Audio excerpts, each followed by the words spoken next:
Mga Lodi, don't skip ads po tayo. Maraming salamat sa patuloy ninyong pagsuporta. Paki-like and share naman dyan mga Lodi. At sa mga gustong mag-donate sa ating GCash or regular na load, mag-comment lang po tayo.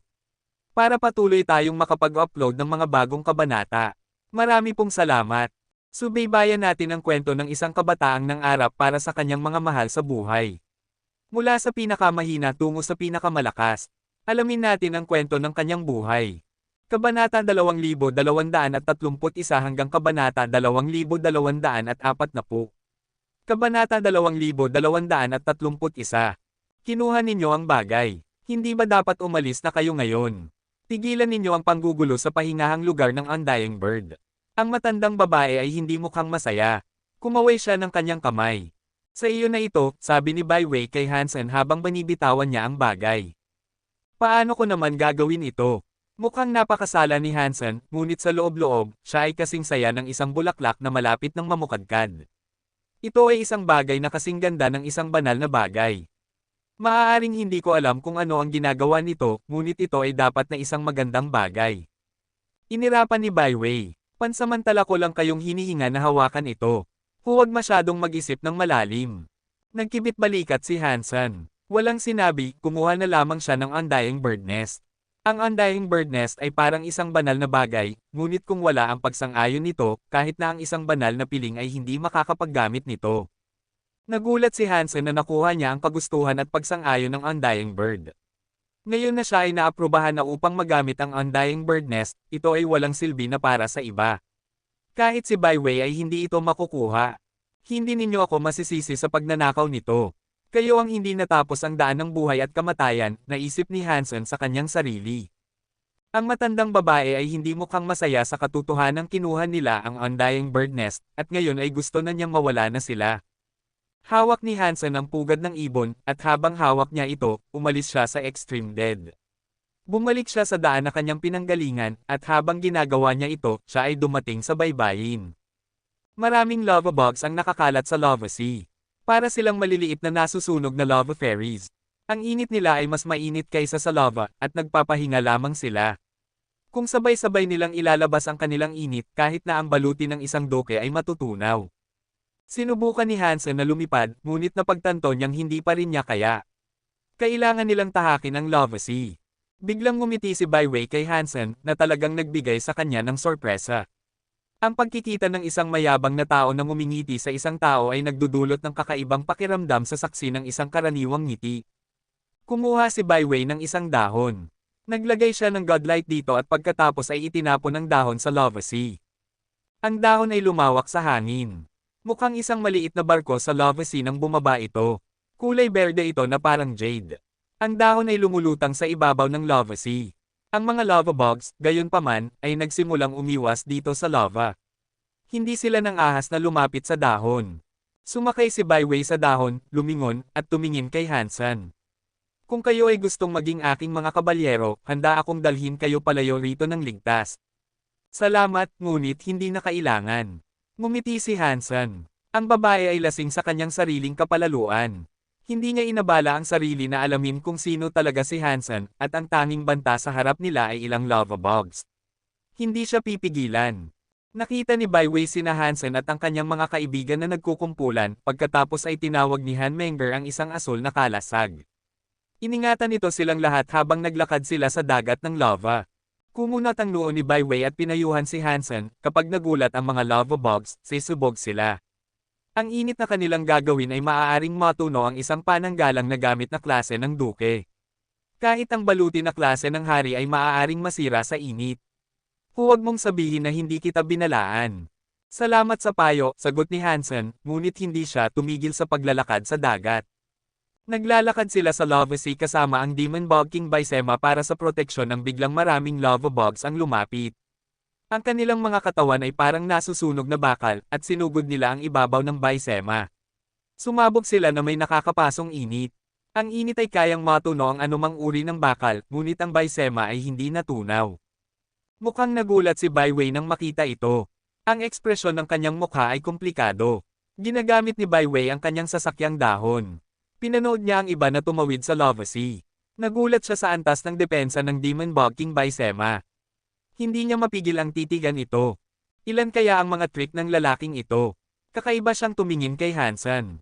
Naglakad sila ng 1 milya mula sa pampang ng isla, at nang tumawid sa threshold, bumalik ang kanilang mga kakayahan na mag-cast ng mga kapangyarihan sa hangin. Sina Hansen at ang kanyang mga kasama ay nagsimulang lumipad pataas at palayo sa dagat ng lava. Ang mga lava crocodiles na sumalakay ay walang ginawa rin sa Demon Bog King Baisema. Kailangang itago ni Baiwei ang dahon at gamitin ang kanyang sariling mga kapangyarihan upang lumaban sa kanyang paraan palabas ng rehiyon ng Lava Sea. Tinuwanan siya ni Hansen, ngunit nag-alok siya sa iba na sumama sa kanya sa loob ng kalasag, hindi lang siya sumagot sa kanya. Umalis siya sa kanyang sariling paraan. Ang babaeng ito ay masyadong puno ng kapalaluan. Umiling si Hansen. Ipinagpatuloy niya ang pagsisiyasat sa Undying Bird Nest habang ginagawa niya iyon. Ginamit ni Hansen ang Purple Eye Butterfly upang suriin ito, at nakita niya kung paano ang Undying Bird Nest ay puno ng mahiwagang mga cade ng sangkap. Marami sa mga ito, at walang mga puwang. Mas nakakatakot ito kaysa sa mga pangunahing cade ng sangkap sa hagdanan. Sinubukan ni Hansen, ngunit nabigo siyang buhayin ang kapangyarihan ng pugad. Sinuri niya ito ng ilang sandali, ngunit hindi niya maunawaan kung ano ang layunin nito. Kailangan kong subukan pa kapag nakauwi na ako. Ang kapangyarihan ng pugad ng ibong ito ay hindi dapat mas mababa sa Purgatory Heaven, naisip ni Hansen sa kanyang sarili. Nang umalis sila sa yungib sa ilalim ng lupa, sina Hansen at ang kanyang mga kasama ay bumalik upang pumunta muli sa Lava Valley. Wasakin ang kamera. Magpanggap na walang nangyari ngayon. Kung mangangahas kayong magsalita ng kahit isang salita tungkol dito, malalaman ninyo kung ano ang mangyayari, hindi ba? Tumingin si Baiwei kay Bauer, na masigasig na kinukunan siya ng kamera. Ito ay masama. Nawasak lang natin ang isang kamera noong nakaraang araw. Ngayon ay wawasak na naman tayo ng isa. Mukhang kakila-kilabot si Hansen. Makikipag-usap ako kay Ice Blue Night King. Gawin mo na lang, sabi ni Baiwei. Natutuwa si Hansen, ngunit ang kanyang mukha ay mukhang napakasama pa rin. Sinabi niya, sige, ngunit mayroon pa ring ilang sandali bago tayo bumalik sa base na may misyong ito. Paano kung sirain natin ito bago tayo bumalik? Ayaw din ni Hansen na makita ng sino man ang anumang bagay na iyon, ngunit kung si Baiwei ay handang managot, ang pagsira nito ay magiging mabuti. Tumigil si Baiwei sa pagsasalita. Ipinagpatuloy niya ang paglalakad sa unahan sa lambak. Naroon siya dahil sa kasunduan, ngunit siya ay pinarusahan. Hindi pa siya makakabalik sa Extreme King. Ang parusa ni Baiwei ay dahil kay Hansen. Nawala kay Baiwei ang destroyed Bible na kanyang inatas ang mabawi dahil kay Dollar. Iyon ang dahilan kung bakit siya pinarusahan ni King Bai, ngunit ang parusa ay para kay Baiwei na kunin ang bagay ng Undying Bird. Walang sino man ang umaasang hindi maglakas loob si Baiwei na umakyat sa mga hagdan.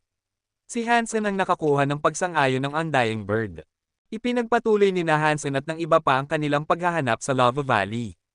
Pagkaraan ng 3 araw, may ibang tao sa Lava Valley na sumusunod sa kanila. Malamig ang tingin ni Night River King. Bagaman napilitan siyang pumunta, ang kanyang pag-iisip na patayin si Hansen ay hindi. Kabanata 2232. Habang naghahanap, si Hansen ay nakakita ng teritoryo na pag-aari ng Finger Fire Crow. Mayroong hindi bababa sa 50,000 mga ito, kaya't kinuha sila ng ilang oras upang alisin silang lahat. Nakakita rin sila ng maraming itlog ng Fire Crow sa mga yungib na matatagpuan doon. Dahil sa napakaraming itlog ng Fire Crow at ang mga antas ng maliliit na Fire Crow ay mababa, wala silang silbi na dalhin pabalik, kaya't nagpasya silang sirain ang mga ito. Ito ay upang pigilan ang mga ito na mapisa at isang araw ay bumuo ng isa pang grupo ng nakakainis na Fire Crows. Habang hinahawakan nila ang mga Fire Crows, si Hansen ay nagpasya na maglagay ng ilan sa mga ito sa kanyang pugad ng ibon. Gusto niyang makita kung magkakaroon ito ng anumang epekto. Isang oras ang lumipas, ang mga itlog ng Fire Crow sa loob ng pugad ay napisa at nabasag.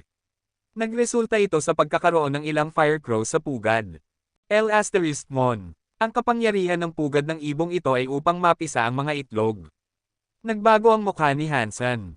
Upang kumpirmahin na ito nga ang kapangyarihan ng pugad ng ibon, si Hansen ay nagsagawa ng ilang pagsusuri. Mabilis niyang nalaman kung ano ang ginagawa ng pugad ng ibon. Mukhang ang Undying Bird Nest ay maaaring mapabilis ang panahon ng pagpapapisa ng itlog at gawing mas mabilis ang pagpisa ng mga ito. Nagtagumpay si Hansen na makahanap at subukan ng ilang iba't ibang itlog sa pamamagitan ng paglalagay ng mga ito sa pugad. Lahat sila ay napisa sa loob ng maikling panahon, kaya hindi ito maaaring isang pagkataon. Iniisip ang daan ng buhay at kamatayan, kinilala ni Hansen na hindi ito maaaring isang pagkataon. Ang mga maliliit na firecrows na napisa ay mas malakas kaysa sa karaniwang firecrow. Mukhang mas malakas sila, ngunit sa sandaling sila ay lubos na napisa na, ang pugad ng ibon ay huminto sa epekto nito sa mga firecrows. Hindi nito pinabilis ang paglaki nila pagkatapos mapisa. Alam lamang ni Hansen na ang pugad ay nagpapabilis sa bilis ng pagpisa at ginagawang mas malakas ang mga nilalang na ipinanganak mula rito. Wala itong ibang ginagawa maliban doon, ngunit sinubukan pa rin ni Hansen na suriin at matukoy kung may iba pa itong ginagawa. Ginagawa ni Hansen ang lahat ng ito sa likod ni Baiwei. Wala siyang alam sa ginagawa ng pugad ng ibon. Ang bagay na ito ay talagang isang pugad ng ibon. Matapos malaman ni Hansen kung ano ang ginagawa nito, kakaiba siyang tumingin dito. Kung iyon lang ang ginagawa nito, hindi ito gaanong nakatulong kay Hansen. Ang kanyang kailangan ngayon ay isang kayamanan sa battle mode. Ngunit naalala ni Hansen ang maliit na pulang ibon sa bodega ng alyansa. Nagtaka si Hansen kung ang pugad ng ibon ay gagana upang mapabilis ang pagpisa nito. Nakiinito ang sanggol na Sun Goldbird, kaya kung natapos na itong umunlad, dapat itong maging kapaki-pakinabang. Ngunit si Baiwei ay nasa koponan sa kasalukuyan, at wala ng oras si Hansen upang dalhin ang itlog ng maliit na pulang ibon pabalik mula sa alyansa. Malalaman niya lamang ito kapag bumalik na siya. Matapos sa mga itlog ng Firecrow, ipinagpatuloy ni Hansen ang paglalakad. Habang naglalakad siya, bigla siyang nakaramdam ng isang bagay. Nag-udyok ito sa kanya na sumigaw, gamitin ang Baisema. Agad na ginamit ni Hanmenger ang Asul Gintong Demon Bog King Baisema upang protektahan ang lahat sa loob nito. Habang ang Baisema ay nasa itaas, isang nakakatakot na kapangyarihan ang biglang tumama sa ibabaw nito. Night River King. Nang makita ni Hansen ang itim na pag-atake na parang ilog, alam niya kung sino ang dumating para sa kanya. Nabali ang itim na tubig, at mula rito ay may lumitaw na anino. Ito ay si Night River King. Nakatayo siya sa ibabaw ng isang umiikot na itim na tubig sa ilog. Malamig siyang tumingin kay Hansen sa loob ng Baisema. Hansen, mamamatay ka ngayon. Night River King, nababaliw ka na ba dahil sa pagpunta sa Ice Blue System? Hindi mo masisira ang aking Baisema, kaya paano mo inaasahang papatayin ako? Gusto ni Hansen na pukawin si Night River King. Alam niya na si Night River King ay hindi tanga. Kung bumalik siya para sa kanya, dapat siyang may inihanda at pinlano. Umuungol si Night River King. Ayaw niyang sayangin ang oras sa pakikipag-usap kay Hansen. Wala siyang gaanong oras, kaya kailangan niyang patayin si Hansen at umalis sa lugar ng mabilis. Kailangan niyang manatiling nakatago sa paningin ng mga tao ni Ice Blue Night King. Kailangan din niyang maiwasan ang pag-iiwan ng anumang ebidensya sakaling may mapansin ang mga tao ng Extreme King na maaaring humantong sa kanya. Kumpiyansa si Night River King na kaya niyang patayin si Hansen at ang iba pa. Nag-aalala lamang siya sa Demon Bog Baisema.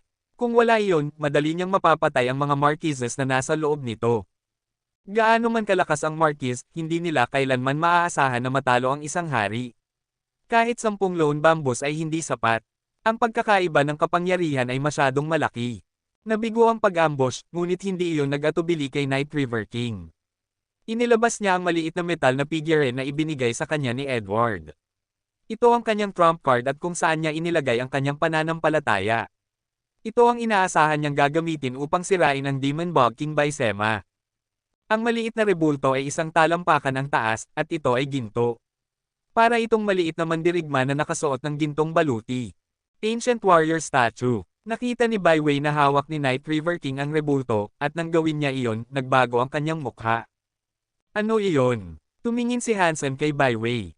Alam niyang ito ay dapat na isang espesyal na bagay, kaya't naramdaman niyang napilitang magtanong. Iyon ay isang rebulto na pag-aari ng Ancient God. Kung tama ang aking pag-aangkin, iyon ay ang Ancient Warrior Statue ng Ancient God, agad na paliwanag ni Baiwei. Ano ang ginagawa nito? Nang magsalita si Hansen, ang Ancient Warrior Statue ni Night River King ay nagsimulang lumiwanag ng isang nakakatakot na liwanag. Mukhang na-activate ito sa ilang paraan, at pagkatapos ay isang gintong kapangyarihan ang binalot sa katawan ni Night River King. Mabilis, ang katawan ni Night River King ay nakasuot ng gintong baluti. Naging mas malakas siya sa isang lubos na nakakatakot na antas. Sinasabi ng mga alamat na ang mga Ancient God Kings ay ipinanganak na banal. Mayroon silang espesyal na kapangyarihan, at pinapagana nito silang ilagay ang kanilang kapangyarihan sa loob ng isang rebulto. Maaari nilang ibigay ito sa mga nilalang na tapat sa kanila. Kung gagamitin ito ng iba, pansamantalang hinihiram nila ang kapangyarihan ng ancient god na iyon. Ang mukha ni Baiwei ay mukhang malungkot. Nagbago ang mukha ni Hansen at ng lahat. Ang mga ancient gods ay ipinanganak na banal, at sa pamamagitan ng pagkakaroon ng rebulto na iyon, si Night River King ay may kapangyarihan nila. Nangangahulugan iyon na mayroon siyang kapangyarihan ng isang banal na nilalang.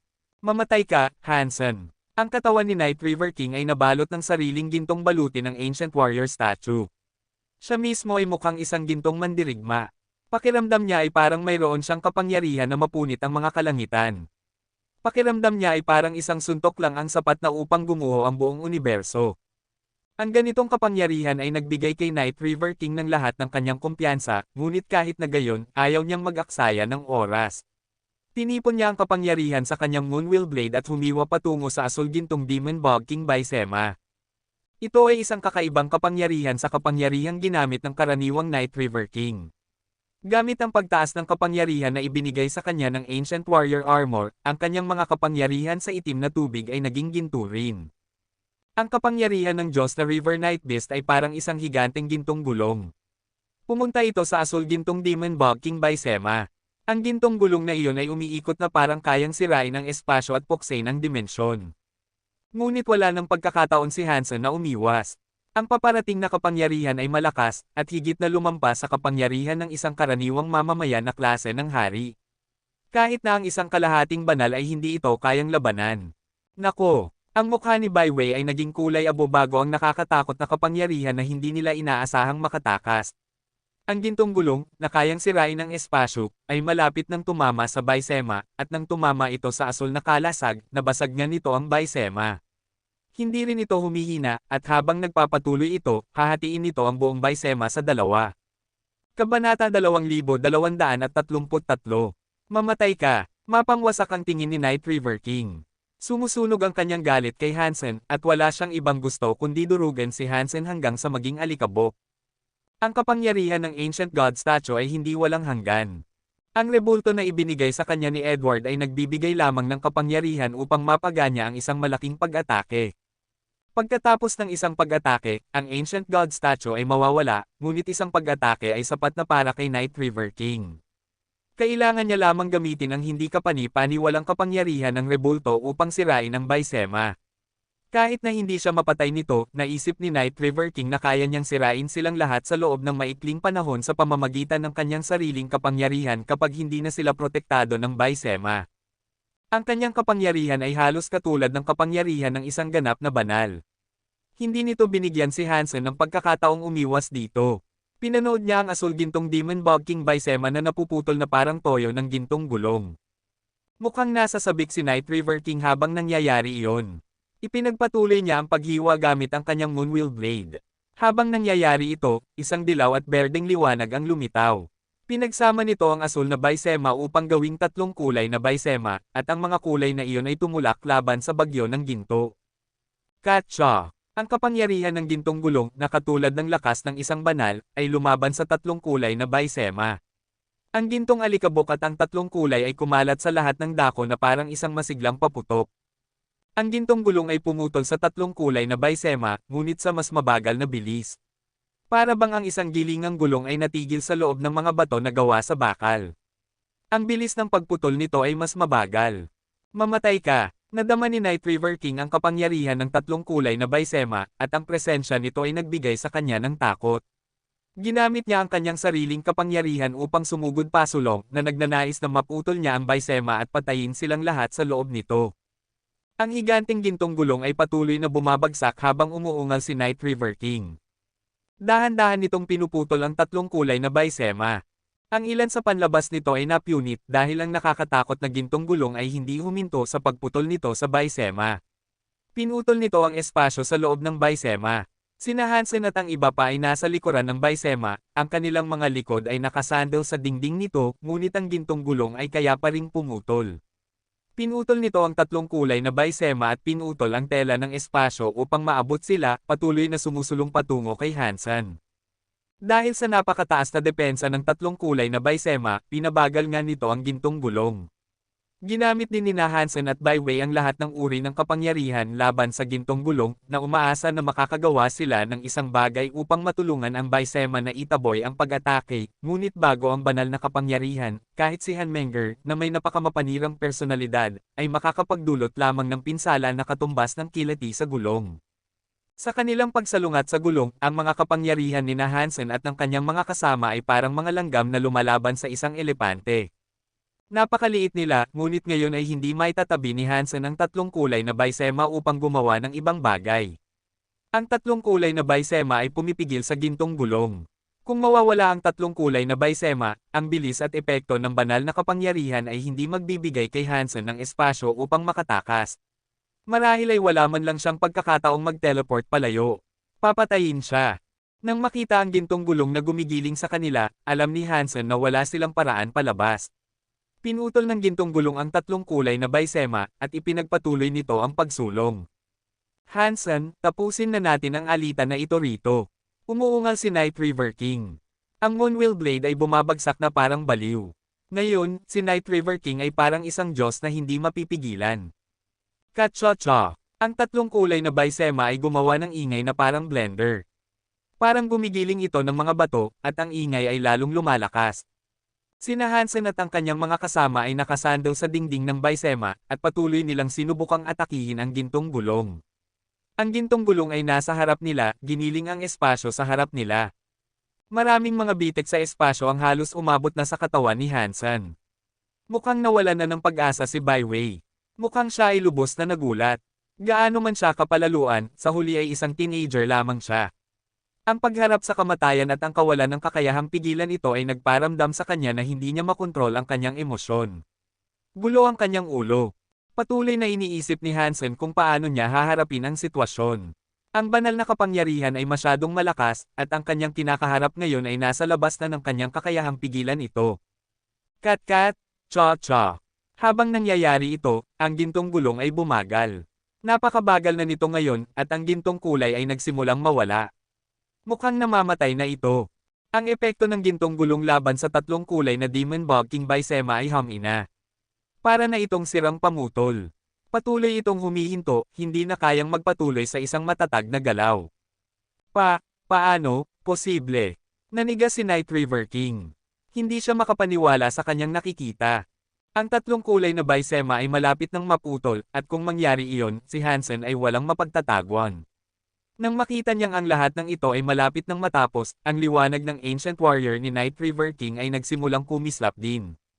Maraming bitek ang nabuo sa gintong baluti ng Ancient Warrior statue. Malapit na itong masira. Alam ni Night River King kung ano ang nangyayari. Ito ang senyales ng Ancient Warrior statue na umabot na sa expiration point nito.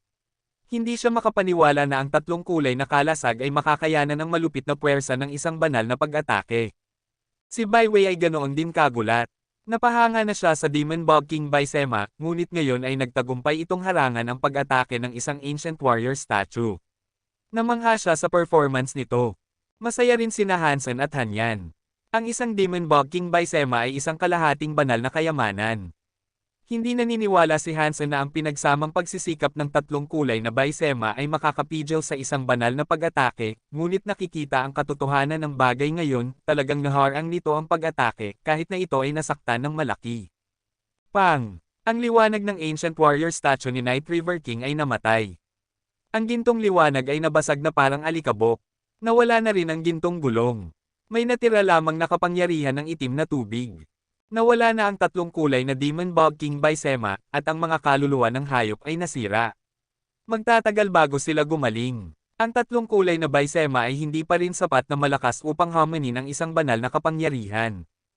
Hindi ko inaasahan na mayroon kang tatlo sa mga kalasag na iyon. Ang depensa ay napakalakas, isang kahihiyan na hindi ka nito mapatay. Ngunit ngayon ay wala ka ng proteksyon ng anumang kalasag, at kaya mamamatay ka. Mukhang napakasamang mukha ni Night River King, at ang kanyang mga mata ay mukhang puno ng kasakiman. Ang kalasag ni Hansen ay makakapigil sa isang banal na pag-atake, at habang ang makapangyarihang mga kayamanan ay hindi nawasak, hindi na ito magagamit sa kasalukuyan. Nangangahulugan iyon na naisip ni Night River King na kaya niyang patayin sila at kunin ang mga kayamanang kalasag para sa kanyang sarili. Mukhang napakasakim at mapangwasak ni Night River King. Ginamit niya ang kanyang kapangyarihan sa itim na tubig at ang Moonwheel Blade upang lumikha ng isang itim na gulong ng tubig.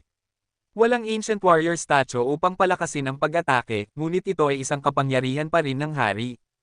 Kabanata 2234. Ginagalaw ni Hansen ang kanyang katawan at tinawag ang dalawang hanay ng pakpak ng dragon, ang mga nasa kanyang likod at ang mga nasa likod ng kanyang mga tainga. Hawak niya si Bauer at umiwas sa pag-atake ng itim na gulong ng tubig ni Night River King. Mukhang nababaliw na si Night River King, at sumigaw siya, ipadala na natin sila sa impyerno para maghintay sila sa iyo. Ang pares ng Moonwheel Blades ay hindi humina ang lakas, at patuloy silang lumikha ng nakakatakot na mga itim na gulong ng tubig upang ipadala kay Jiqing at sa iba pa. Natatakot akong mabibigo ka. Mapang-uyam siyang tumingin kay Night River King. Pang! Isang gintong kalasag ang lumitaw mula kay Hanyan. Ito ang ikaapat na Demon Bog King Baisema. Hindi ito nasira ng kanyang pag-atake dahil ang gintong Baisema ay nagprotekta sa kanila at pinigilan ang mga itim na gulong ng tubig na maabot sila. Maraming higanting itim na gulong ng tubig ang bumagsak sa gintong Baisema, umiikot sa isang pagtatangka na putulin ito. Ngunit kahit anong subukan nila, hindi nila maputol ang ibabaw ng bagong gintong Baisema. Mon. Mayroon pa siyang isa pang kayamanan na ganoon. Nakaramdam ng matinding galit si Night River King. At bilang karagdagan doon, nakaramdam siya ng kawalan ng pag-asa at kalungkutan. Ginawa na niya ang lahat ng kanyang makakaya upang subukang patayin si Hansen, ngunit ang bawat pagtatangka ay nabigo. Hindi man lang niya nagawang saktan siya kahit kaunti. Ang presensya ng gintong Demon Bog King Baisema ay lubos na nakasakit sa kanyang kumpiyansa. Kung wala ang tulong ng Ancient Warrior statue, ang kanyang kapangyarihan ay hindi sapat upang mabasag ang kalasag. Lubos na nabigo ang kanyang plano. Walang umaasang magtataglay si Hansen ng apat sa mga kayamanang iyon, at walang umaasang ang tatlong kulay na kalasag ay makakapigil sa pag-atake ng isang banal. Ngunit mabilis na nakahanap si Night River King ng pag-asa, at iyon ay dahil nakita niyang papunta sa kanya si Hansen. Hindi niya itinago ang kanyang sarili sa loob ng gintong Demon Bog King Baisema para sa proteksyon. Sa tingin ko wala kang ikalimang kayamanang kalasag. Pangit ang tingin ni Night River King habang umuungal siya. Sumabog ang kanyang katawan na may pagsabog ng kapangyarihan habang ang itim na tubig ay nagsimulang sumabog sa bawat direksyon. Ang Moonwheel Blade na hawak niya ay may dalang itim na gulong ng tubig patungo kay Hansen. Kumapakpak ang mga pakpak ng dragon ni Hansen. Nag-teleport siya sa lampas ng itim na gulong ng tubig at sumugod kay Night River King. Napakagalit ni Night River King, at napakabilis ng kanyang espada. Ang mga itim na gulong ng tubig ay lumitaw sa lahat ng dako. Papunta sila kay Hansen na may matinding pagnanais na putulin siya sa mga piraso. Ginamit ni Hansen ang kanyang Dangshan Aura at ang Purple Eye Butterfly, at pagkatapos ay nag-teleport ulit siya. Ang kanyang bilis at kapangyarihan ay hindi aabot sa antas ni Night River King. Ang pag-iwas sa mga pag-atake ni Night River King ay napakahirap, syempre. Kailangan niyang umasa sa kanyang kakayahan sa paghatol at prediksyon at gamitin ang Break Space Flash upang umiwas sa bawat itim na gulong ng tubig. Sa paggawa nito, si Hansen ay lalong lumalapit kay Night River King. 10,000 metro, 5,000 metro, 3,000 metro, 2,000 metro, 1,000 metro. Ang mga mabaliw na pag-atake ni Night River King ay hindi napigilan si Hansen na dahan-daang sumulong. Sa wakas, nang si Hansen ay nasa 500 metro na lamang ang layo kay Night River King, sumigaw si Hansen. Hawak niya ang kanyang Ghost Teeth Knife at tinawag ang Demonic Knife Air. Humiwas siya patungo kay Night River King. Minamaliit mo ang kapangyarihan ng isang nasa klase ng hari. Labis na nagalit si Night River King sa mga pang-uuyam ni Hansen.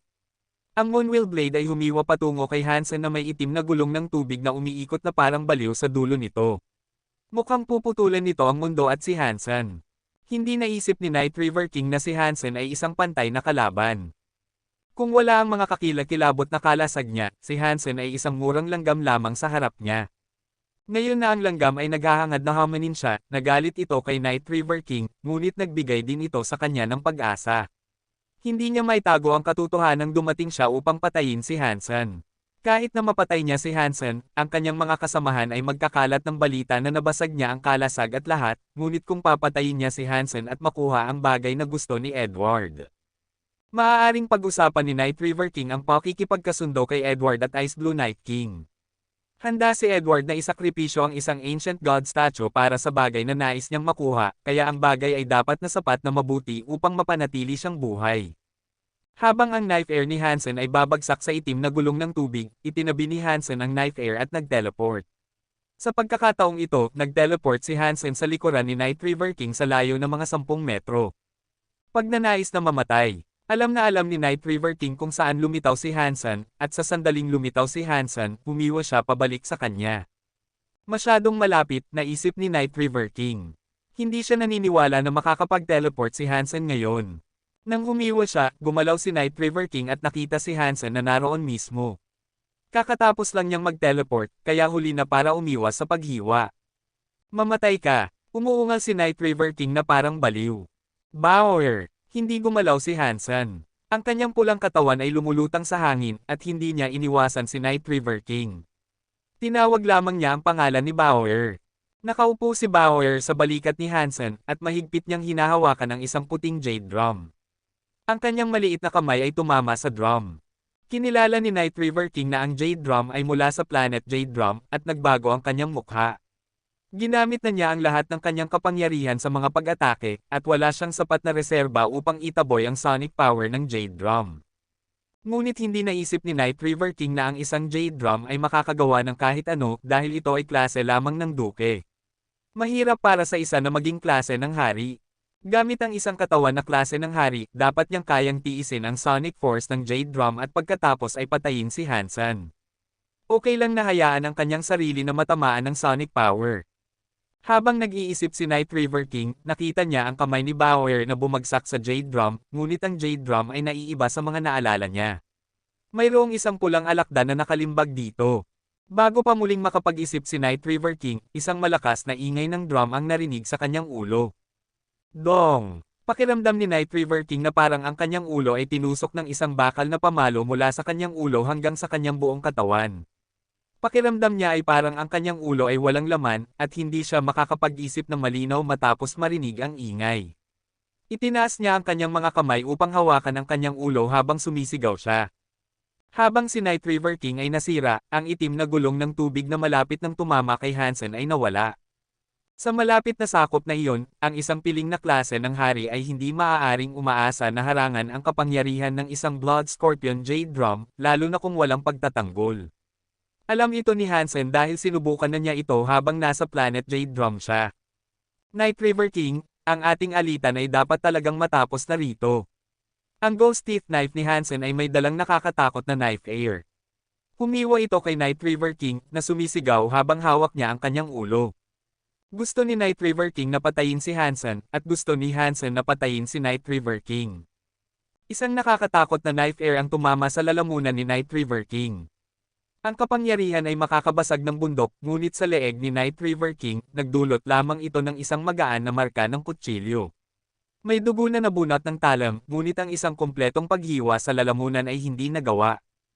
Ang isang katawan na klase ng hari ay mas malakas kaysa sa isang marquise. Ang paghiwa ay hindi maputol ang buong leeg ni Night River King, kaya lamang siyang saktan. Ngunit ang sakit ay nagdulot kay Night River King ng kaunting kaliwanagan. Dong! Ngunit bago muling magsimulang gumana ang ulo ni Night River King, isa pang ingay ang narinig. Nagdulot ito ng pag-ingay sa ulo ni Night River King. Pakiramdam niya ay parang ginamit ng isang tao ang isang martilyo upang hampasin ang kanyang ulo at pagkatapos ay hukayin ang kanyang utak. Sumigaw ulit siya. Ang kamay ni Bauer ay bumagsak sa Blood Scorpion Jade Drum, at hindi siya tumigil doon. Ang kanyang mga kamay ay nagpalitan upang patuloy na tamaan ang Jade Drum. Kabanata 2235.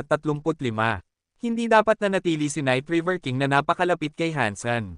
Ang pag-atake ng Blood Scorpion Jade Drum ay hindi magiging gaanong makapangyarihan kung mas malaki ang distansya sa pagitan nila. Sa napakagandang sakop na iyon, sinubukan ni Night River King na atakihin si Hansen nang hindi nag-iingat ng kahit kaunting lakas para sa depensa. Ang kanyang katawan na klase ng hari ay hindi kayang tiisin ang ingay na inilabas ng Blood Scorpion Jade Drum. Ang tunog ng drum ay parang tibo ng buntot ng alakdan, direktang tumutusok sa kanyang utak. Ang pag-iisip ay biglang naging napakahirap, at pakiramdam niya ay sesabog ang kanyang ulo. Ang pagtitipon ng lakas ng loob na kinakailangan para sa pinakamaliit na aksyon ay naging halos imposible. Ang kamay ni Bauer ay patuloy na tinatamaan ng jade drum sa isang simpleng ritmo. Dong, dong, dong, dong, dong, dong, dong. Ang bawat tibok ng ritmo ay parang isang makapal na karayom na itinutulak ng mas malalim sa bungo ni Night River King. Hawak niya ang kanyang ulo at sumigaw ng malakas. Hindi niya makontrol ang kanyang katawan, kaya nagsimulang mahulog siya. Ang pagsabog ng drum ay umalingaw-ngaw sa kalangitan. Tumama ito sa gintong baisema, ngunit hinarang ito ng kalasag. Ang ingay ay hindi makasasakit kinahanyan at sa iba pa, naligtas pa ring nakaupo sa kalasag. Sumunod si Hansen sa ritmo upang hiwain si Night River King. Ang makapangyarihang mga tibok ng drum ay hindi siya naapektuhan. Ang dugo ni Hansen, na nagtataglay ng kapangyarihan ng Blood Pulse Sutra, ay lumubog ng malalim sa Blood Scorpion Jade Drum. Bagaman hindi pa niya lubos na makontrol ang Jade Drum, ang ilan sa kanyang dugo ay sumama sa Blood Scorpion. Isang koneksyon ang nagsisimulang mabuo sa pagitan ng dalawa. Naniniwala ang Blood Scorpion na si Hansen ay bahagi nito, kaya nagpa siya itong huwag siyang saktan. Ginamit ni Hansen ang kanyang kutsilyo na parang isang mapangwasak na demonyo. Tumayo siya ng direkta sa ibabaw ni Night River King at paulit-ulit na hiniwa ang leeg ng rebate. Ang kutsilyo ay nagpalabas ng isang umuungal na ingay ng metal sa bawat pagtama nito, at isang magaan na marka ang nagsimulang hatiin ang leeg. Ngunit iyon ay hindi ang pinakamalaking problema ni Night River King. Ang drum ni Bauer ay patuloy at hanggat patuloy itong tumitibok, si Night River King ay hindi makakapanlaban. Hawak niya ang kanyang ulo, at siya ay nagsimulang dumyugo sa bawat butas. Patuloy na tinatamaan ni Hansen ang parehong lugar, ginagawang medyo mas malaki ang sugat sa bawat hampas.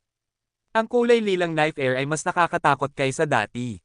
Kung ang isang paghiwa ay hindi gumana, kung gayon ang 100 paghiwa ay tiyak na gagana. Ngunit kung ang 100 paghiwa ay hindi gumana, kung gayon ay kakailanganin ng 1,000 paghiwa. Wala itong pakialam kung gaano katigas ang katawan ni Night River King, magkakaroon siya ng limitasyon, at mahahanap ito ni Hansen. Hindi kayang tiisin ni Night River King ang mga paghiwang iyon magpakailanman. Ang isang ordinaryong marquis ay hindi man lang maputol ang balat ng isang hari, ngunit ang knife air ni Hansen ay napakalakas na kaya niyang sirain ang higit pa sa kaya ng isang normal na marquis. Kahit ang mga dogs ay hindi makakapagkompetensya sa kanya. At ang mga kapangyarihan ng ngipin ay mayroon ding puwersa ng pagpunit. Habang hinihiwa ni Hansen ang sugat, hinayaan niyang lumakas ang kapangyarihan ng ngipin na iyon. Ang kulay lilang sugat ay lalong lumalalim, habang ang puwersa ng pagpunit ay lalong lumalakas. Nakatayo pa rin si Bai Wei sa loob ng baisema. Pinanood niya si Hansen na nagsimulang putulin ang leeg ni Night River King, habang ang dugo ay nagsimulang umagos. Ang eksena ay nagpaiwan sa kanya na walang salita. Nagbigay si Hansen sa kanya ng maraming sorpresa, at napatunayan niyang nagtataglay siya ng kumpiyansa at isang magandang pakiramdam ng paghatol. Mayroon siyang kalasag na makakayanan ng suntok ng isang banal na kaaway, at bilang karagdagan doon, mayroon siyang jade drum na maaaring magpaiwan ng isang piling na klase ng hari na nahihilo at nalilito. Ang lahat ng mga pag-aari ni Hansen ay nagparamdam ng inggit sa reyna ng Extreme King. Kung gusto ni Bai Wei ng isang sandata na klase ng hari o banal, madali niya itong makukuha. Ngunit ang pagkakaroon ng ganoong sandata ay hindi gaanong mahalaga. Isang marquis lamang siya, at hindi niya magagamit ang buong kapangyarihan ng isang banal na sandata. Walang silbi para sa kanya na magkaroon ng isa. Gayunpaman, ang tatlong kulay na kalasag ni Hansen ay magagamit ng isang marquis, at makakapigil ito sa mga banal na pag-atake. Mahirap isipin kung anong uri ng kayamanan iyon. Kinilala din ni Bai Wei ang Jade Drum. Kahit na ang Jade Drum ay klase ng hari, hindi niya kayang tamaan ang Jade Drum sa parehong paraan na nagawa ni Bauer.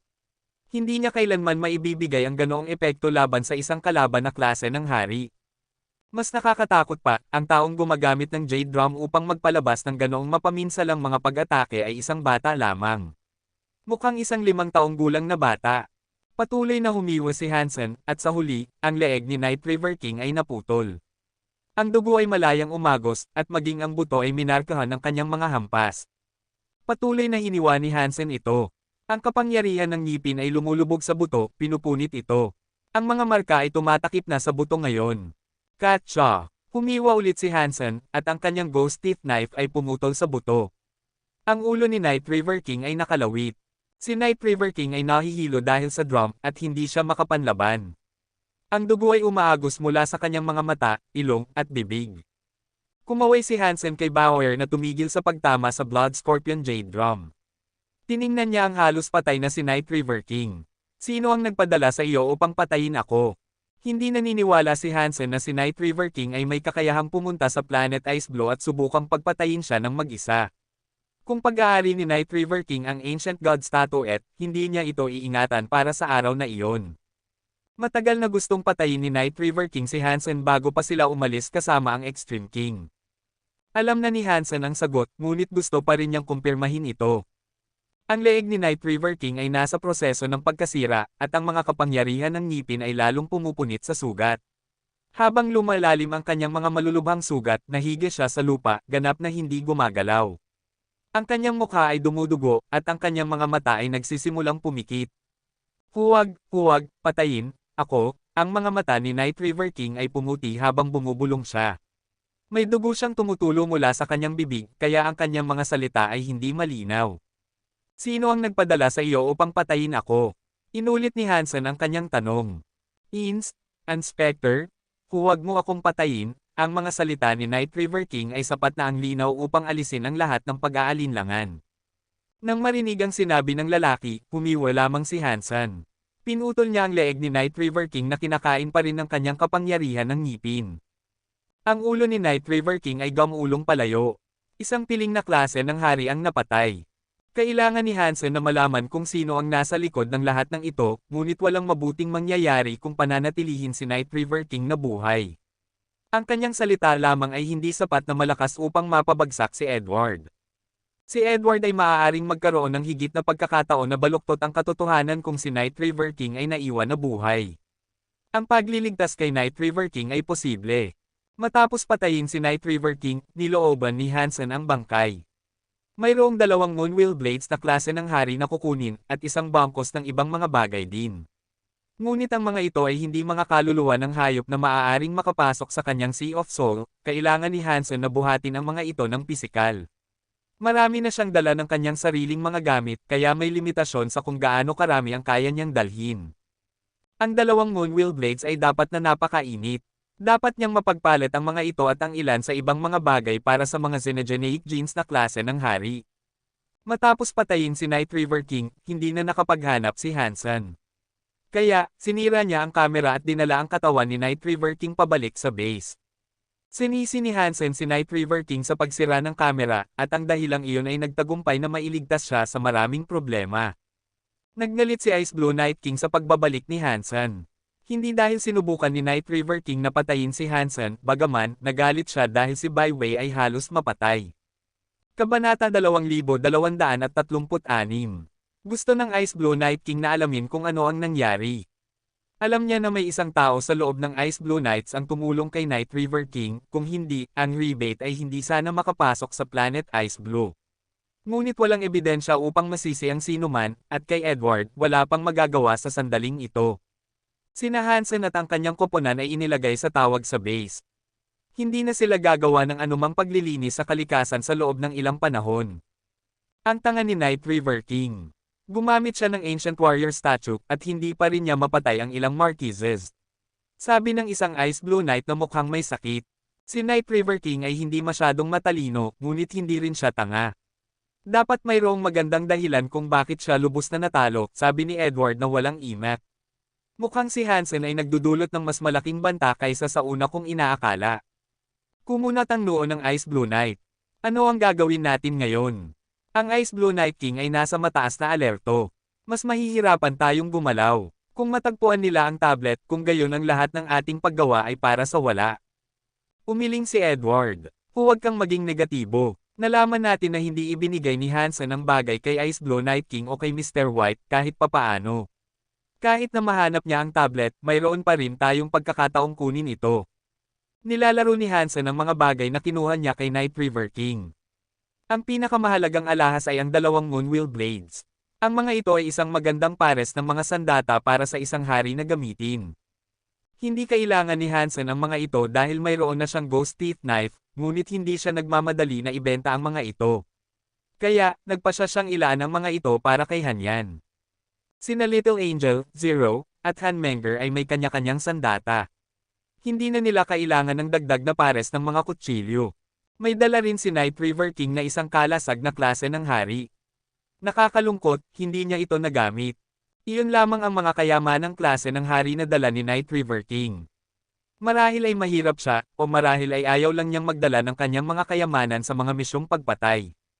Ang ilang mga kayamanan at materyales na klase ng duke na natagpuan ni Hansen ay nasa imbakan na.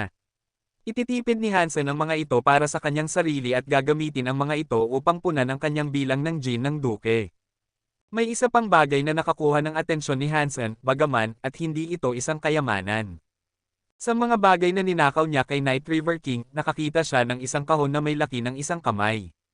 Nakakuha ito ng atensyon ni Hansen dahil ang kahon mismo ay gawa sa isang gin na klase ng hari. Ang material ay mukhang sungay o antler, at ito ay hindi karaniwang matigas. Ngunit sa halip na maging isang kayamanan mismo, ginamit lamang ito bilang isang lalagyan. Kakaiba, walang mahalaga sa loob ng kahon. Mayroon lamang isang simpleng diary. Binuksan ni Hansen ang diary, at talagang, ito ay eksakto kung ano ang hitsura nito.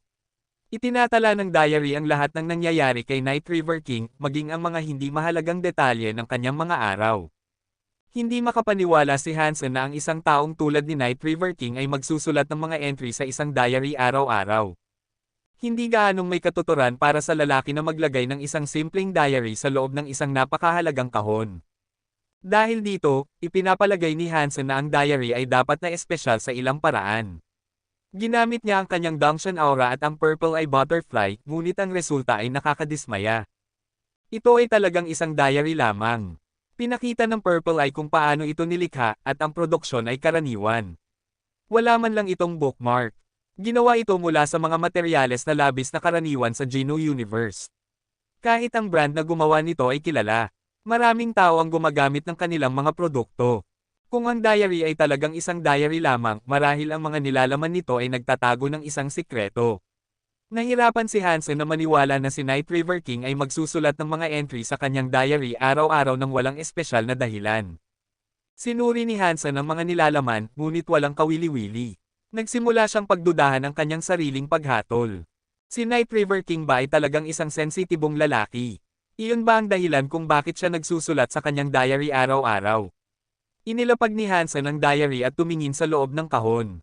Ang kahon ay simple. Ginawa ito mula sa materyal ng isang xenogeneic na klase ng hari, at wala itong mga sikreto o nakatagong mga kompartimento. Napakasimple nito, hindi man lang pinalamutian ng anumang simbolo.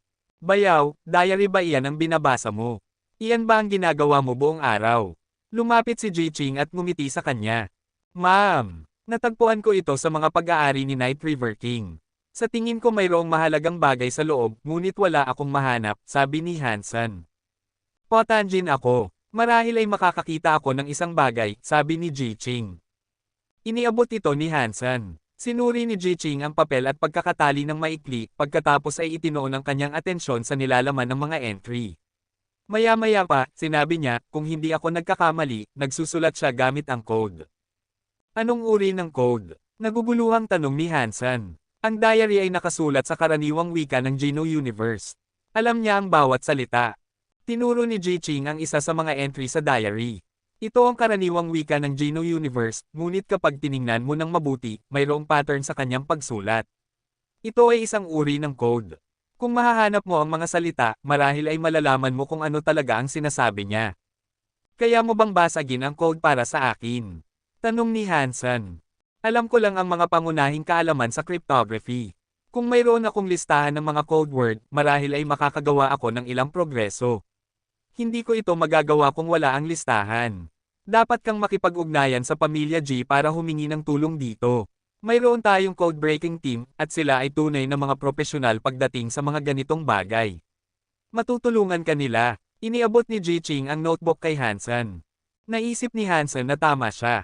Matapos niyang itago ang diary, ginamit niya ang oras upang bumalik sa sanctuary. Iniabot niya ang diary kay Jianran at sinabi sa kanya ang tungkol sa kahirapan na kanyang nararanasan sa pagbasag ng code. Pagkatapos noon, bumisita si Hansen sa kanyang bodega. Kinuha niya ang itlog na dating ang maliit na pulang ibon mula sa keg.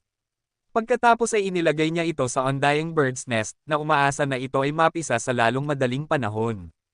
Nang matapos na siya sa bodega, ang pamilya G ay nagpadala na sa kanya ng isang progress report. Ang mga pattern sa pagsulat ay hindi umaangkop sa alinman sa mga code na mayroon sila sa record, kaya mahihirapan ang pag-decode ng diary.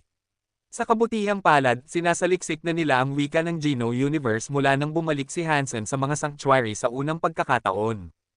Kaya, mayroon pa ring pagkakataon para sa kanila na ma-decode ang diary. Kakailanganin lamang ng kaunting oras. Hiniling nila kay Hansen na bumalik sa loob ng 10 araw, at sa oras na iyon, maaaring may nagawa na silang progreso. Maraming tao sa base, kaya alam ni Hansen na hindi siya dapat manatili sa mga sanctuary ng masyadong matagal. Dinala niya ang Undying Bird's Nest at ang itlog ng maliit na pulang ibon pabalik sa base sa Planet Ice Blue. Ang mga ordinaryong xenogeneic na itlog ng ibon ay tumatagal ng 3 o 4 na oras upang mapisa sa loob ng pugad ng ibon, ngunit ang maliit na pulang ibon ay nasa loob ng pugad ng isang buong araw. At gayunpaman, wala itong ipinakitang tugon. Nagtaka si Hansen kung ang itlog ay maaaring namatay na. Kabanata 2237. Wala nang ibang misyon na natanggap ni Hansen at ng kanyang koponan. Hinala nila na pinipigilan sila ng Ice Blue Night King upang matiyak ang kaligtasan ni Bai Wei, ngunit hindi sila sigurado. Naipit sila sa base sa loob ng 2 linggo, at wala silang ibinigay na kahit isang dahilan upang umalis dito. Ngunit para kay Hansen, iyon ay perpekto.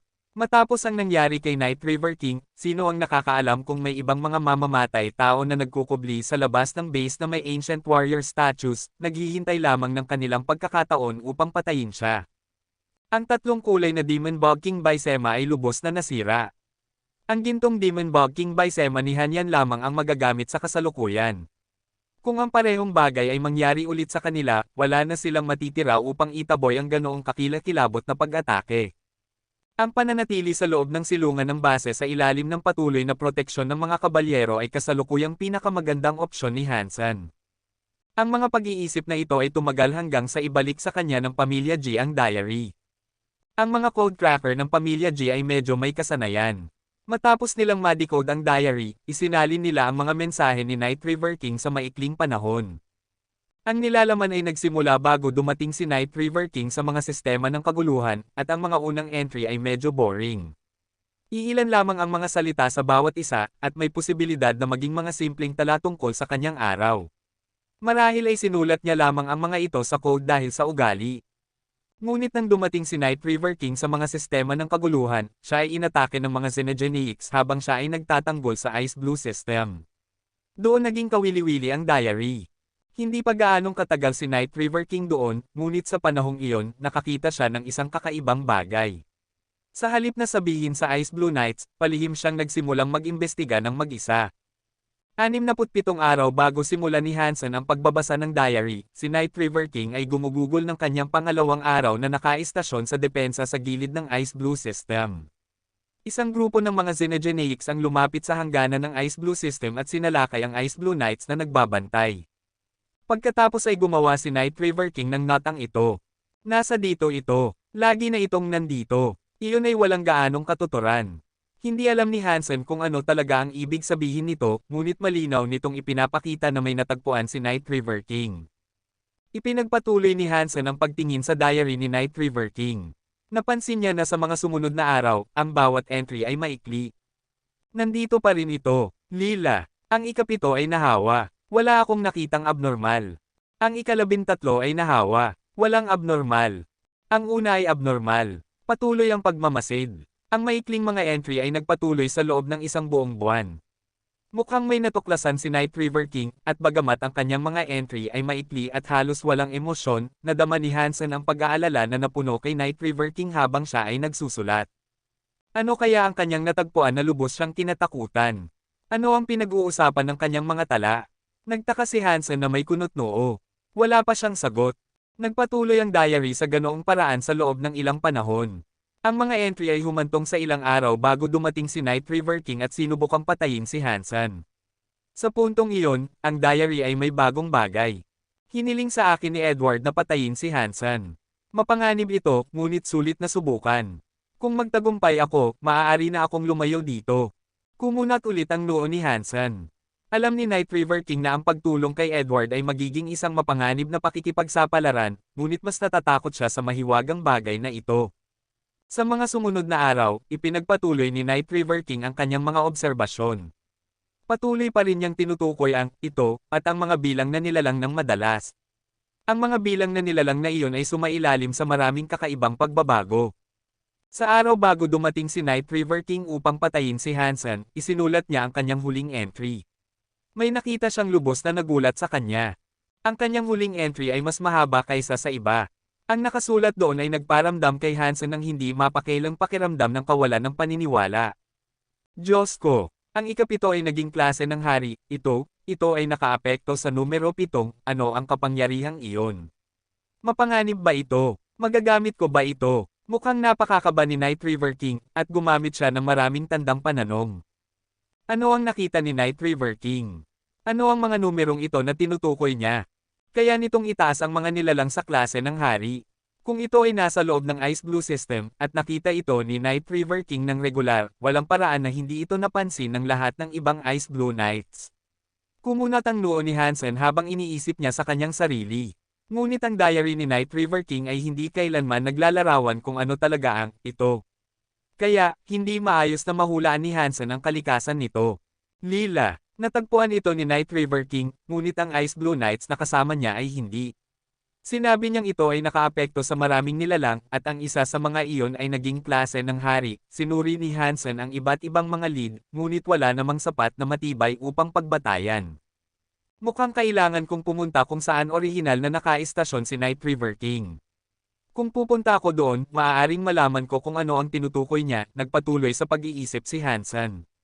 Isang kahihiyan lamang na pag-aari ng Ice Blue Knights ang bawat pulgada ng sistema. Hindi siya basta-basta makapupunta kung saan niya gusto. Ginamit ni Hansen si Night River King bilang dahilan upang humingi ng higit pang impormasyon tungkol sa mga hangganan ng sistema. Sa panahong si Night River King ay kasama ng Ice Blue Knight sa hangganan, wala sa kanila ang umakyat mula sa klase ng Duke hanggang sa klase ng Hari. Naisip ni Hansen na ang mga numero ay maaaring nagpapahiwatig ng Ice Blue Knights na nakikipagtulungan kay Night River King, ngunit mukhang iyon ay isang maling pagpapalagay. Ano ang tinutukoy ng mga numerong ito? Kung malalaman ko lang iyon, hindi na sila magiging mahirap hanapin, sabi ni Hansen na may ungol. Ang huling entry sa diary ni Night River King ay napaka-nakakaintriga kay Hansen. Kung ang mahiwagang ito ay maaaring magpataas ng isa pang nilalang sa klase ng hari, kung gayon ay interesado si Hansen na malaman kung ano iyon. Ngunit dahil lubos nitong kinatakutan si Night River King, malamang na ito ay medyo mapanganib din. Paano ako makakarating kung saan nakaistasyon si Night River King bilang isang bantay? Sinubukan ni Hansen na mag-isip ng paraan upang makarating doon, ngunit walang ideya ang tila na natili. Kailangan ni Hansen na makarating sa mismong gilid ng Ice Blue System, at ang mga wastong Ice Blue Knights lamang ang pinapayagang punan ng mga posisyong iyon. Si Hansen ay isang backup knight lamang, kaya hindi siya kwalipikado para sa posisyon. Hindi siya bibigyan ng pahintulot na pumunta, kahit na gusto niya talaga. Bukod pa rito, hindi naisip ni Hansen na ang pagpunta doon ng mag-isa ay isang magandang ideya. Makakahanap ng paraan si Edward upang harapin siya upang makuha ang tablet na iyon. At tiyak na magagamit ni Edward ang ganoong lugar. Ngunit ang pagiging naipit sa base, hindi kayang matuklasan kung ano ang pinag-uusapan ni Night River King, ay nag-iwan kay Hansen ng isang makating pakiramdam. Kung ang bagay ay kasing panganib ng ipinahiwatig ni Night River King, mayroong bawat pagkakataon na ito ay isang banta sa buong Ice Blue System. Kasama si Hansen sa banta na iyon. Isang backup knight ang kumatok sa pinto ni Hansen. Hansen, hiniling ka ng Night King na makipagkita sa kanyang opisina. Sige, pupunta na ako? Sabi ni Hansen, kumaway ng pasasalamat. Tumayo siya at dumiretso sa opisina ng Ice Blue Night King. Wala siyang ideya kung bakit siya tinawag ng Ice Blue Night King. Kabanata 2238. Nang makarating si Hansen sa opisina ng Ice Blue Night King, ang Night King at si Mr. White ay naroon na. Pareho silang tumingin kay Hansen na may kakaibang intensidad habang pumapasok siya. Ahem, Mr. Night King. May kailangan po ba kayo sa akin? Tanong ni Hansen na may ubo. Sumimangot ang Ice Blue Night King habang tinitingnan niya si Hansen. Bata, magaling ka. Para kang ako noong kabataan ko. Mr. Night King, ano po ang ibig sabihin niyan? Tumingin si Hansen sa Ice Blue Knight na may kaunting pagkalito. Iniabot ng Ice Blue Knight King kay Hansen ang isang form na may blankong espasyo para sa kanyang lagda. Gusto ka ni Queen Byway na anyayahan na sumama sa kanya sa mga homeworld ng Extreme King. Naaprubahan na ang kahilingan. Kung pipirmahan mo ito, maaari kang umalis kasama si Queen Byway.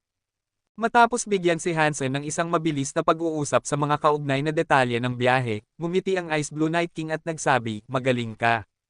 Ilang araw mo lang naakit ang pagnanasa ng mayabang na si Queen Byway.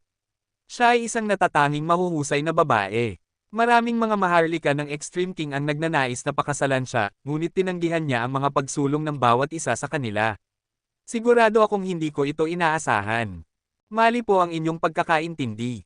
Sa tingin ko hinahangaan lamang ni Queen Byway ang aking kapangyarihan. Hindi talaga sumang-ayon si Hansen sa paglalarawan ng Ice Blue Knight King sa kanyang mga talento. Ngunit gayunpaman, malakas si Byway. Ang kanyang katawan ay hindi mas mahina kaysa kay Hansen at siya ay isang nangungunang markis sa lahat ng mga ulat at sukat. Isang pagmamalabos na sabihin na siya ay natatanging mahuhusay, bagaman. Ang fitness ni Lone Bambo ay kasing lakas ng kay Byway at patas na sabihin na siya ay mas may kasanayan. Mukhang nakikita ni Mr. White ang nasa isip ni Hansen, bagaman. Ngumiti ang lalaki at nagsabi, maaaring hindi mo pa ito narinig, ngunit mayroong isang espesyal sa Extreme King. Ang pagtanggap sa gitna ng tatlong pinakamataas na lahi ay may mga benepisyo. Sa ngayon, si Queen Byway ay nangunguna. Maaaring hindi siya ang pinakamalakas sa universo, ngunit kung siya ay magiging klase ng hari at i-activate ang kanyang king body, ang pagpatay sa isang kalahating banal na kaaway ay hindi magiging isang mahirap na gawain para sa isang taong tulad niya. Maaaring kaya pa niyang makipaglaban sa isang ganap na banal na kalaban. King Body. Tumingin si Hansen kay Mr. White na may pagkagulat. Iyon ay hindi lihim. Bagaman ang Extreme King ay maaaring hindi ipinanganak na banal tulad ng mga Ancient God, mayroon tayong King Bodies. Hanggat nakakamit natin ang klase ng hari, maaari nating i-activate ang King Bodies. Ang kapangyarihang iyon ay nagpapalakas sa atin kaysa sa mga nasa parehong antas. Nangangahulugan din iyon na ito ay nagkakahalaga ng maraming enerhiya, at hindi ito magagamit ng walang hanggan. Gayunpaman, ito ay medyo makapangyarihan. Bukod pa rito, sa sandaling tayo ay maging banal, ang King Body ay maaaring magbigay sa atin ng tulong. Ginagawa nitong mas malakas ang isang banal na Extreme King kaysa sa karaniwang banal. Nagpahinga saglit si Mr. White, pagkatapos ay nagpatuloy sa pagsasabi, natuklasan na si Queen Byway ay nagtataglay ng isang napakatalinong King Body. Siya ay isa sa mga pinakamay talento na mahahanap mo sa Extreme King.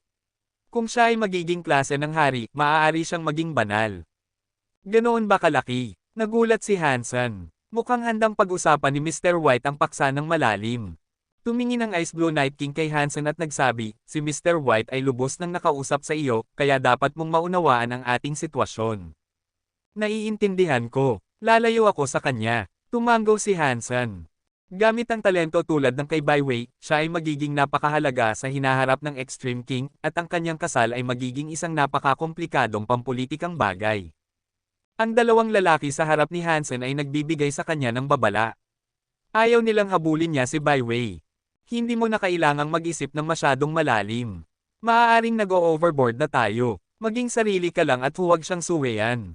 Ang pagiging tapat na bantay ni Queen Byway ay isang mahalagang posisyon. Lubos kang makikinabang sa posisyong iyon. Ngumiti ang Ice Blue Knight King. Ayaw kong umalis ng ganoon kabilis. Pakituloy na manatili ako sa Ice Blue System ng ilang sandali. Hindi interesado si Hansen na ibenta ang kanyang sarili sa Extreme King. May kaunting interes si Hansen sa pagiging isang tapat na bantay, at hindi pa niya natutuklasan kung paano gagamitin ang plato. Hindi pa rin niya natunton kung ano ang natuklasan ni Night River King sa hangganan ng Ice Blue System. Ayaw niyang umalis na may napakaraming hindi natapos na bagay. Iyon ay hindi posible. Ang utos na ito sa paglipat ay diretso mula kay King Bai. Ikaw at ang iyong koponan ay kailangang pumunta sa homeworld ng Extreme King kasama si Queen Byway, sabi ng Ice Blue Knight King. Sinabi niyang nandito siya bilang parusa, at babalik na siya ng ganoon kabilis. May mapait na ngiti si Hansen. Matapos ang nangyari kay Night River King, hindi naniniwala si King Bai na ligtas siya rito. Kaya, pinipilit siyang bumalik, sabi ni Mr. White. Bumalik sa inyong mga silid at maghanda. Sa loob ng 2 araw, sasamahan ko kayo sa Extreme King upang matiyak na walang ibang mangyayari sa inyo. Pagkatapos ay kumaway ang Ice Blue Night King sa pagpapaalis. Kailangang umalis si Hansen sa opisina ng Ice Blue Night King. Habang naglalakad siya, naisip niya sa kanyang sarili, nalalaman kaya ni King Bai na kinuha ko ang Undying Bird Nest. Iyon ba ang dahilan kung bakit niya ako tinawag? 2 linggo na, at ang maliit na pulang ibon ay nanatiling tahimik sa pugad sa buong panahon. Naglagay si Hansen ng ibang mga itlog ng ibon sa loob, at sa loob ng 2 oras, napisa ang mga ito. Nangangahulugan iyon na ang pugad ay mayroon pa ring kapangyarihan. Hindi lang niya alam kung bakit matagal nang mapisa ang maliit na pulang ibon. Sana mapisa ang maliit na pulang ibon bago ako maglakbay sa Extreme King. Kung ang Undying Bird Nest ay kunin ni King Bai, wala na akong pagkakataon. Pagbalik sa kanyang mga silid, ipinaliwanag ni Hansen ang kanyang sitwasyon kina Hanyan at sa kanyang mga kasama. Naghanda silang pumunta sa Extreme King sa loob ng ilang araw. Narinig ni Edward ang balita, at nagdulot iyon sa kanya ng kunot-noo. Kung si Hansen ay pupunta sa homeworld, mawawala ang ating pagkakataon na makuha ang bagay.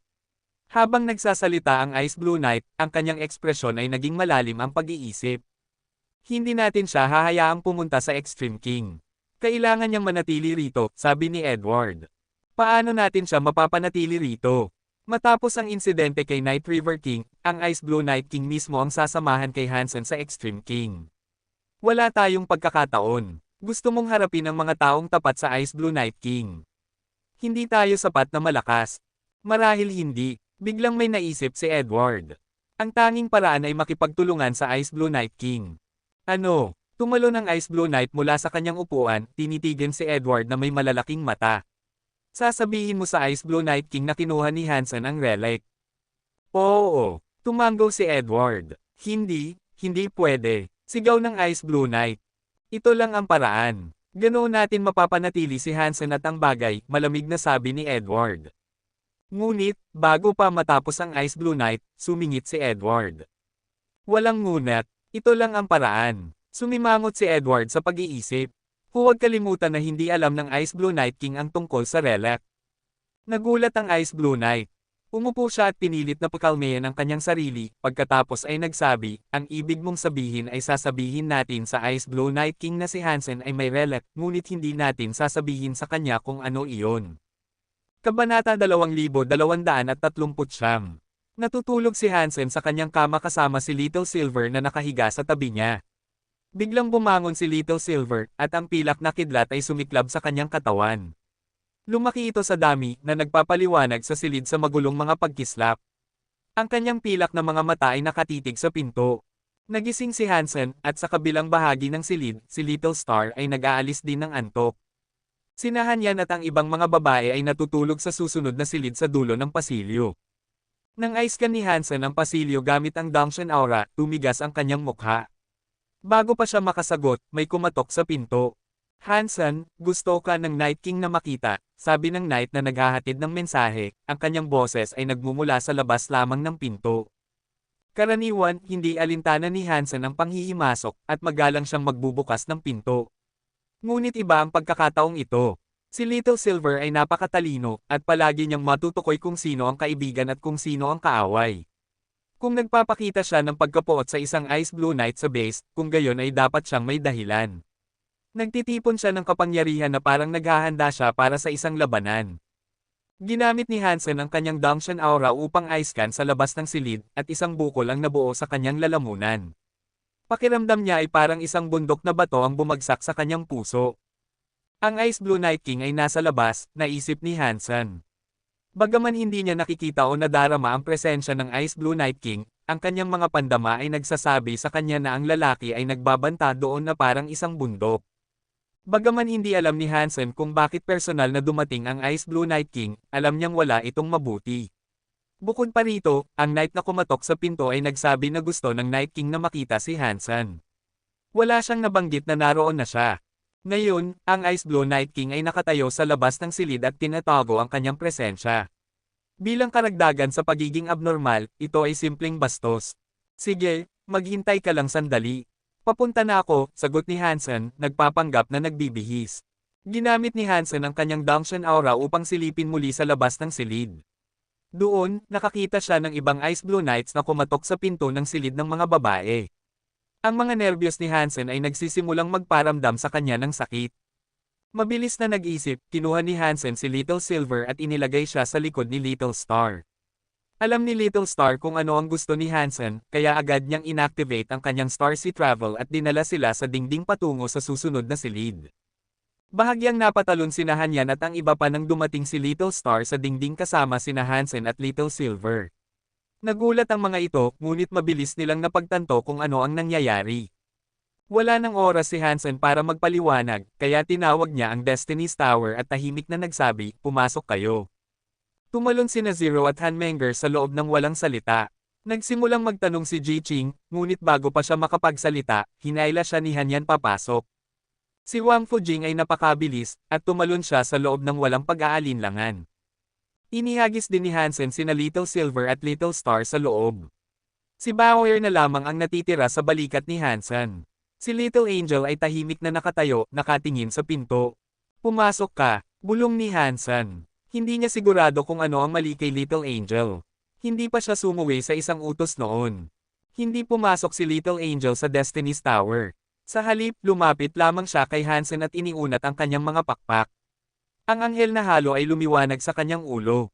Ang kanyang kabataan na katawan ay biglang nagbago sa isang busty angel na may blonde, umaalo na buhok. Isang kristal na feather sword ang lumitaw sa kanyang kamay. Na-activate ni Little Angel ang kanyang angel mode. Nakaramdam siya ng panganib. "Kaya ko na ito, kailangan mo lang pumasok sa loob." Nadama ni Hansen na ang Ice Blue Night King ay nasa labas mismo ng pinto. Alam niyang lumipat si Hansen sa kabilang silid. Bago pa makapagsalita pa si Hansen, kumapakpak si Little Angel ng kanyang mga pakpak ng anghel, lumipad sa harap ni Hansen, at iniunat ang kanyang mga pakpak ng anghel ng mas malawak. Ang kanyang malinaw na mga mata ay tumingin ng diretso kay Hansen, at pagkatapos, ang kanyang pulang mga labi ay bumaba patungo sa kanyang sarili. Hinalikan niya siya ng mariin. Nakaramdam si Hansen ng isang hilaw na pagsulong ng kapangyarihan na pumasok sa kanya sa pamamagitan ng kanyang bibig. Ang buong katawan ni Little Angel ay kumikinang na may banal na liwanag, at ang banal na liwanag na iyon ay sumugod ng diretso kay Hansen. Boom! Ang mga pakpak ng anghel ay kumalat mula sa likod ni Hansen habang lumilitaw ang isang halo sa kanyang ulo. Ang kanyang buong katawan ay kumikinang na may puting liwanag, at isang malabalahibo, anghel na espada ang dumula sa kanyang kamay. Ang dalisay na kapangyarihan ng anghel ay pinagsasama sa sariling lakas ni Hansen. Nadama ni Hansen ang kanyang kapangyarihan na tumaas ng labis. Nagulat si Hansen dito. Hindi ipinakita ni Little Angel ang kapangyarihang ito mula noong tumigil siyang maging isang simpleng kaluluwa ng hayop. Dahil mayroon na siyang tunay na katawan, hindi niya naisip na kaya pa rin niyang pagsamahin ang kanyang sarili sa kanya. Parehong Marquises sina Hansen at Little Angel, ngunit ang kapangyarihan ni Little Angel ay napakalinaw. Halos kasing lakas ito ng kay Hansen. Ang dalawang kapangyarihan ng Marquis ay nagsama-sama, at ang kapangyarihan ni Hansen ay sumugod sa power ceiling ng isang Marquis. Ang kanyang buong katawan ay nakaramdam ng hindi kapanipaniwala. Alam ni Hansen na pinagsama ni Little Angel ang kanyang sarili sa kanya dahil nakaramdam siya ng malapit na at matinding panganib. Kung hindi dahil doon, hindi siya gagawa ng ganoong matinding aksyon. Sa sandaling ibalik ni Hansen ang Destiny's Tower sa Sea of Soul, ang pinto ng silid ay pinilit na mabuksan. Nakita ni Hansen na pumasok ang Ice Blue Night King, hindi siya gumamit ng anumang kapangyarihan, ngunit nakaramdam si Hansen ng mga alon ng presyon na nagmumula sa kanya. Ito ang kapangyarihan ng isang kalahating banal na nilalang. Hindi siya mas mahina kaysa kay Yisha. Bauer! Hindi nagatubili si Hansen. Tinawag niya ang mga pakpak ng dragon para sa kanyang likod at kanyang mga tainga, pagkatapos ay ginamit niya ang kanyang katawan ng stone cow.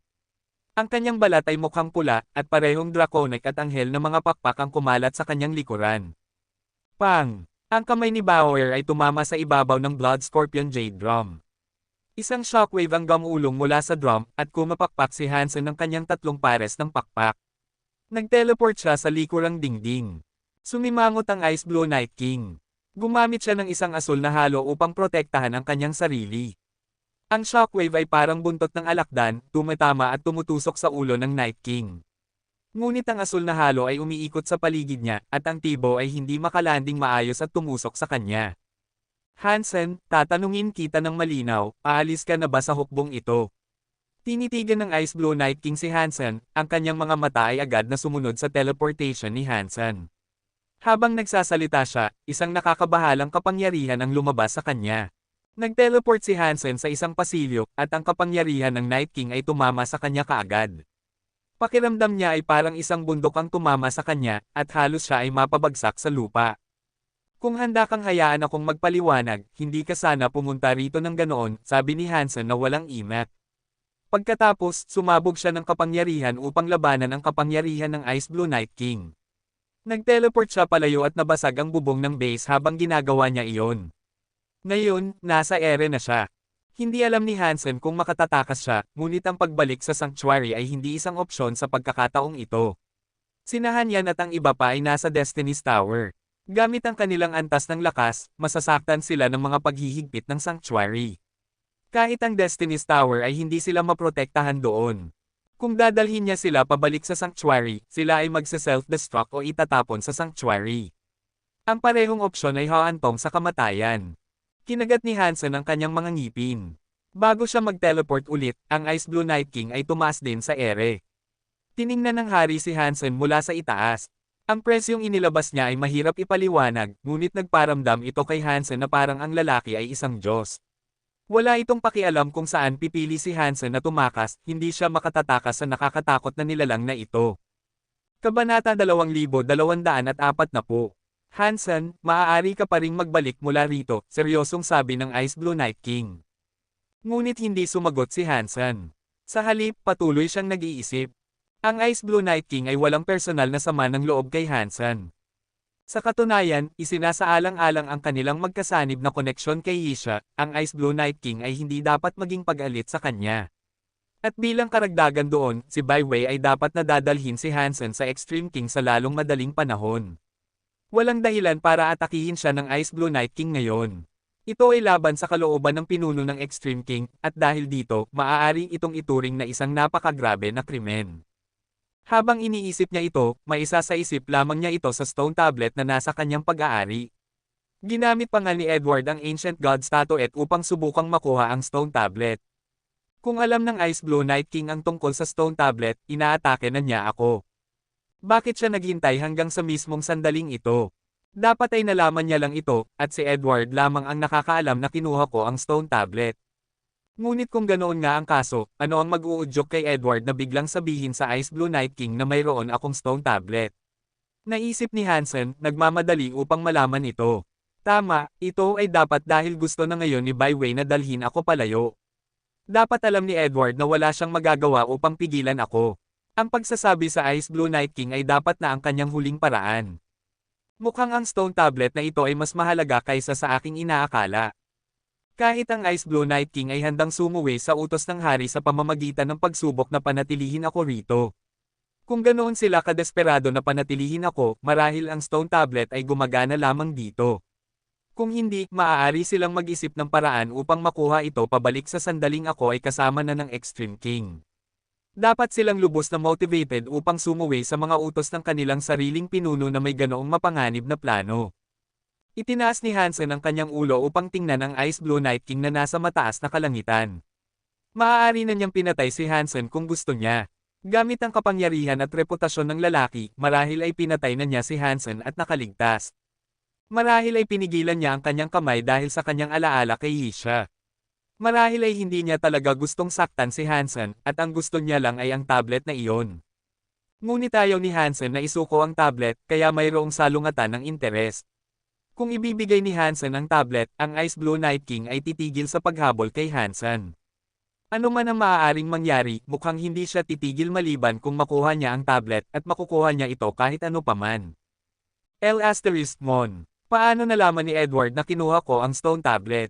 Dapat ay wala silang paraan upang malaman kung ano ang ginagawa ng stone tablet. Paano niya nalaman matapos kong kunin ito? Bamantong hininga si Hansen. Napakaingat niya, ngunit natuklasan pa rin ni Edward ang pagnanakaw. Wala siyang oras upang isipin ito, bagaman.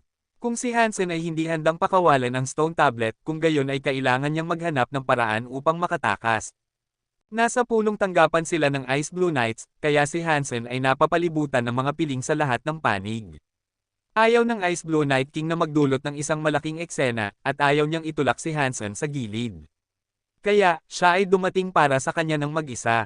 Hansen, ang bagay na iyon ay walang silbi para sa iyo.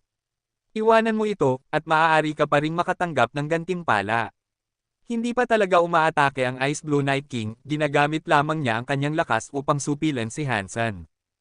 Ano po ang pinagsasabi ninyo? Ginamit ni Hansen ang kanyang Knife Mind at Sword Mind upang sirain ang makapangyarihang aura ng Ice Blue Night King. Sa sandaling sinasalakay niya ang aura, ang presyon ay pinalaya siya. Ang kanyang Knife at Sword Mind ay kalahating banal, kaya ganoon din sila kabuti gaya ng kay Ice Blue Night King. Ngunit mayroong napakalaking pagkakaiba sa pisikal na kapangyarihan sa pagitan ng dalawa na walang pagkakataon ng anumang tunay na kompetisyon sa pagitan nila. Kung igiit mo ang kursong ito, kung gayon ay kailangan kitang dalhin pabalik mismo. Nang makita ang Knife Mind at Sword Mind ni Hansen, ang mga mata ng Ice Blue Night King ay lumiwanag na may paghanga. Napakabihira na makita ang isang Marquis Extreme King na pinagbuti ang kanilang mga isipan sa gayong mga taas. Isang kumikinang na asul na liwanag ang tumatakip sa Ice Blue Night King mula nang pilitin niyang pumasok sa mga silid ni Hansen. Ito ay isang passive effect lamang, ngunit habang tumatagal ito, lalong lumalawak ang glow. Mukhang ang hangin mismo ay nagiging asul. Pinalibutan nito si Hansen, at nakaramdam siya ng isang nakakapangilabot na enerhiya na nagmumula rito. Pakiramdam niya ay parang ang aura na iyon ay mag-freeze sa kanya. Ang malamig na kapangyarihan ay maglilimite sa kakayahan ni Hansen na lumaban. Ang pagtatangkang mag-teleport ay walang silbi sa loob ng asul na liwanag na iyon. Ang Break Space Flash ay nagpapahintulot lamang kay Hansen na mag-teleport ng maikling distansya, kaya hindi siya makatataka sa radius na iyon. Si Hansen at Bauer ay nag-freeze sa loob ng asul na liwanag na iyon. Ang dalawa ay parang isang pares ng nagyayelong ice cube na lumulutang sa asul. Sa loob ng base, pinanood ni Edward ang mga pangyayari na may isang nasiyahan ng ngiti. Ang Ice Blue Night King ay hindi isang partikular na may talento na miyembro ng Extreme King, ngunit naniniwala siya sa mga prinsipyo na nakalimutan ng iba. Siya lamang ang nagdala ng Ice Blue Geno Art sa antas na iyon. Ito ay isang pangunahing kasanayan na bihirang gugugulin ng mga tao ang kanilang oras. Ngunit ang kanyang mga pagtatangka na tumaas ay walang silbi. Mula pa sa pagsilang, alam na natin na hindi siya kailanman magiging banal. Magiging kalahating banal siya kahit ano paman. Ngumiti ang Ice Blue Knight sa tabi ni Edward. Pagkatapos ay lumipat ang kanyang tingin kay Hansen. Interesado ako kay Hansen na ito, bagaman. Mayroon siyang kamanghamanghang kayamanang kalasag, ngunit nagawa din niyang patayin si Night River King. Iyon ay hindi isang bagay na magagawa niya sa pamamagitan lamang ng pagkakaroon ng isang mahusay na depensa. Nakita mo na ba ang maliit na babae na may Jade Drum? Iyon ay hindi isang karaniwang Jade Drum. Ito ay isang Mutant King Class Jade Drum, at mayroon itong Sonic Attack Power. Sinuri ko ang katawan ni Night River King. Bagaman siya ay napatay sa pamamagitan ng pagpuputol ng ulo, ang kanyang utak ay nagdusa na ng napakalaking pinsala. Hindi niya dapat hinarang ang pag-atake ng Jade Drum, tahimik na sabi ni Edward. Isang Marquis lamang siya ng isang maliit na lahi. Ngunit marami siyang kayamanan na gusto nating dalawa ng labis. Tumingin ang Ice Blue Knight sa Jade Drum ni Bauer na may kasakiman. May higit pa sa lalaking ito kaysa sa tila. Hindi pa natin alam ang eksaktong kalikasan ng relic, ngunit nagawa niyang hanapin ito. Kung hindi dahil sa kanya, hindi natin mapapansin na ang relic ay isang maliit na stone plate lamang na nakakabit sa bubong. Mayroon itong hindi kapani-pani walang dami ng kapangyarihan. Pumikit si Edward habang tinitingnan niya si Hansen. Kung posible, nais kong iwasan ang paggawa ng kaaway sa kanya. Ngunit kailangan natin ang relic na iyon. Sa tingin mo ba ay makakatakas si Hansen? Kung dadalhin natin siya rito, walang makakahula na ang isang simpleng stone plate ay ang relic na hinahanap natin. Magkakaroon tayo ng perpektong pagkakataon na kunin ito mula sa kanyang mga gamit. Ngunit muli, kung makatakas siya, magdudulot iyon ng ibang mga pagkakataon. Tumingin ang Ice Blue Knight kay Edward. Sa tingin ko kaya siyang pigilan ng Ice Blue Night King. Ngunit kahit na maglabas si Hansen ng isa pang kuneho mula sa kanyang sombrero upang lampasan ang Night King, sisiguraduhin kong ang mga bagay ay magiging ayon sa ating gusto.